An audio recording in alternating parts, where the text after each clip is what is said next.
The anticipation for Interstellar, the latest sci-fi endeavour from Christopher Nolan, reached almost Prometheus levels of excitement prior to its arrival. And understandably so. Its director is considered one of the most intelligent storytellers of this current generation of filmmakers. Well, one of the most intelligent, who's also fortunate enough to have mass audience appeal. So yeah, sorry guy who made Primer. The story here follows a pilot named Cooper McConaughey Interstellar, probably, who steers a mission to the far reaches of space in order to scout and potentially colonize a new planet, seeing as ours has gone to total crap. Yes, it appears yet again that the environment is trying to destroy the human race. But instead of big earthquakes coming to get us, or the cold, or trees or whatever, it's our inability to grow crops that is slowly decimating the population. Interstellar feels very much like a passion project for the people behind it. Instead of staying on board the very comfortable comic book train, Nolan has decided to shift his efforts towards a more traditional sci-fi story. One that harkens back to the likes of 2001: A Space Odyssey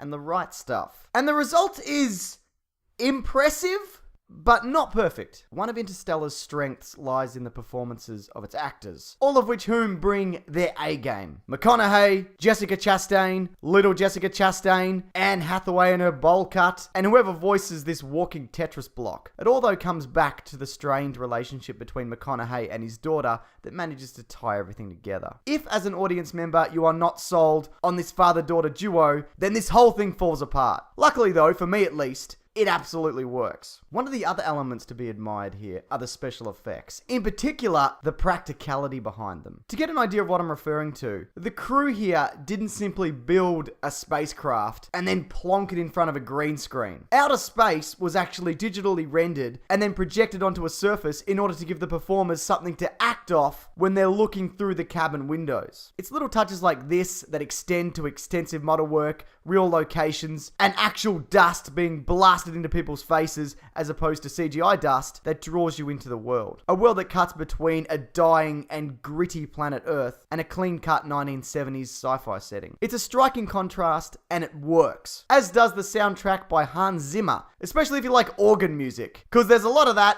and it's very loud. The story, although hitting on all the correct emotional beats, does drag itself out a little too long in certain sequences, and its aspirations for a mind and reality bending finale are to be admired, but the problem is it takes a little too long to get there. There are a couple of sequences towards the end of the film that play out just way too long. So much so that disinterest actually kicks in at a time when tension is supposed to be at an all-time high. I think the film does actually manage to bring it back and re-engage the audience, but with that being said, I'm not sure the runtime can be entirely justified. All in all, I very much enjoyed Interstellar. More than I've probably managed to convey here. This kind of movie is right up my alley. So if you're looking for an action-heavy sci-fi affair similar to that of Inception, this is not it. Let me put it this way though. Between Sunshine, my favorite sci-fi film, and Contact, being a sci-fi film I enjoy despite its, pretty bullshit ending, I feel this falls somewhere in between. I recommend it, but only if you know that what you're getting into here is a technical marvel with great characters that falls a little bit short of its sci-fi aspirations, and I guess the rest of it hinges on whether you enjoy Anne Hathaway's new bowl cut.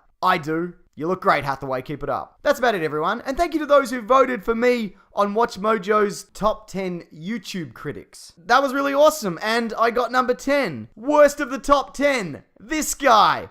I'll take it. Also, don't forget, in addition to new videos here every Sunday and Thursday, my podcast, The Weekly Planet, is going to cover Interstellar in all sorts of spoilery depth this Monday. I'll link that below if you are interested. But what did you think of Interstellar? Did it live up to your expectations? Assuming that you actually had any. You can leave your thoughts here or via my Twitter and Facebook pages, both ending in Mr. Sunday Movies, if you have anything you'd like to share about that. Thanks, everyone. Take care.